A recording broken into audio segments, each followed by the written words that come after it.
নাব্য সংকট ও ডুবোচরের কারণে ব্যাহত হচ্ছে ইলিশা মজুচৌধুরী এবং ভেদুরিয়া লাহারহাট নৌরুটে ফেরি ও লঞ্চ চলাচল। এতে প্রতিদিন ঘাটগুলোতে দীর্ঘ যানজট তৈরি হচ্ছে। ভোলা প্রতিনিধি হামিদুর রহমান হাসিবের পাঠানো তথ্য ছবিতে ডেস্ক রিপোর্ট।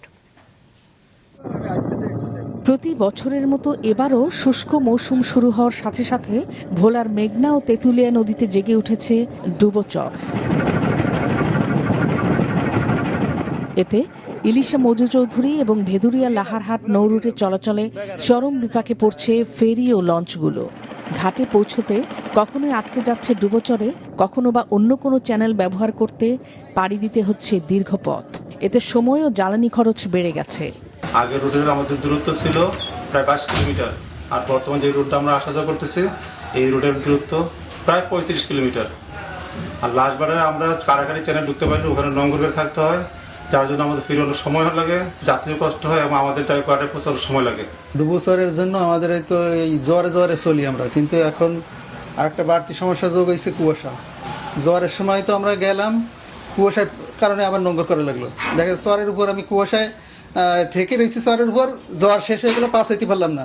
10-12 ঘন্টা আমার বেশি দেখতে হয় নাব্যতা সংকটের কারণে।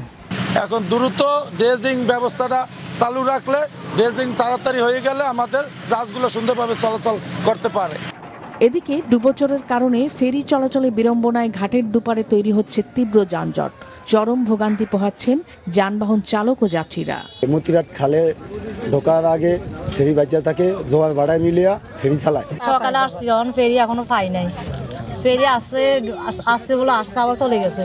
আমরা সকালে যাই, যে মানুষ যেমন 4 ঘন্টা 5 ঘন্টা আগে, এই মানুষ যাইতেছি 4-5 ঘন্টা 10 ঘন্টা পরে। যে কোনো টাইমে আই সেই টাইমে শহর হয়তো ফেরি লেগে গাড়ি দিতে না, গাড়ি লেগে ফেরি দিতে মানে একটা সমস্যা হয়। বিষয়টি বিআইডব্লিউটি এর ঊর্ধ্বতন কর্তৃপক্ষকে জানানো হয়েছে বলে জানান সংশ্লিষ্ট কর্মকর্তারা। ধীর গতিতে বলতে কি, এখানে সেকশনের কাজ অনেক সেকশন আছে, সেখানে আমাদের ওয়ার্ল্ড ব্যাংকের অনেক বিধিনিষেধ আছে, আমাদের ডাইক ম্যানেজমেন্ট করতে হয়, আমাদের পাইপলাইন অ্যাটাচমেন্টের ব্যাপার আছে, সেগুলো করতে গেলে তো আমার সময় একটু যাবেই, সেই সময়টা আমার দিতেই হবে। আমি তো বললেই যে আমি 24 ঘন্টা চালাই দিতে পারবো এরকম না, আমার ওইটুকু সময় দিয়েই আমার কাজটা করতে হবে। আমাদের টার্নিংটা আমাদের কনসালটেন্ট সহ আলাপ করতেছি, আমরা কি এটা সোজা করা যায় কিনা। এটা যদি কেটে না থাকে তাহলে তো ওটা কাটি লাভ নাই, ট্রেডিং করে তো লাভ নাই অংশ। ওটা আমাদের কনসালটেন্ট আন্ডার অবজারভেশনে আছে, স্টাডি করতেছে যে ওটা থাকবে কিনা, আর ভিতরে আমরা করতেছি, আমাদের ট্রেডিং অব্যাহত আছে।